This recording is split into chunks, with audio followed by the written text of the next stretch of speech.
નમસ્કાર મિત્રો, તમે શું જાણો છો કે આવનાર સમય ઇન્વેસ્ટરોનો છે।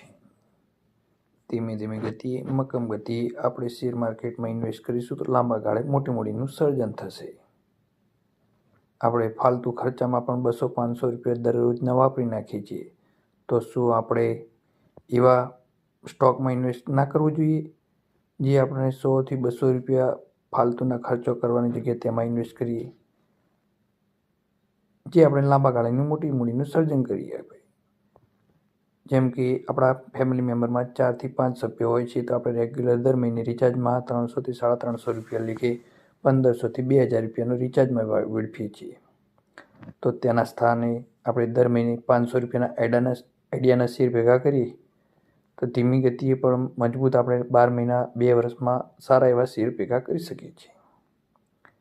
તેવી જ રીતે આપણે હરવા ફરવા પિક્ચર દેખવામાં પણ ઘણા પૈસા ખર્ચીએ છીએ, તો તેવા ખર્ચ પર કાબૂ રાખીને આપણે easy my trip, ITC hotel, lemon tree hotel જેવા શેર ધીમે ધીમે ગતિએ દર મહિને 1000 થી 1500 રૂપિયાના ભેગા કરીએ તો લાંબા ગાળે મોટી મૂડીનું સર્જન થઈ શકે છે।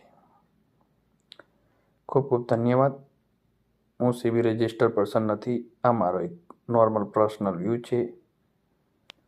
કોઈ પણ રોકાણ કરતાં પહેલાં પોતાની સૂઝબૂઝ વાપરો।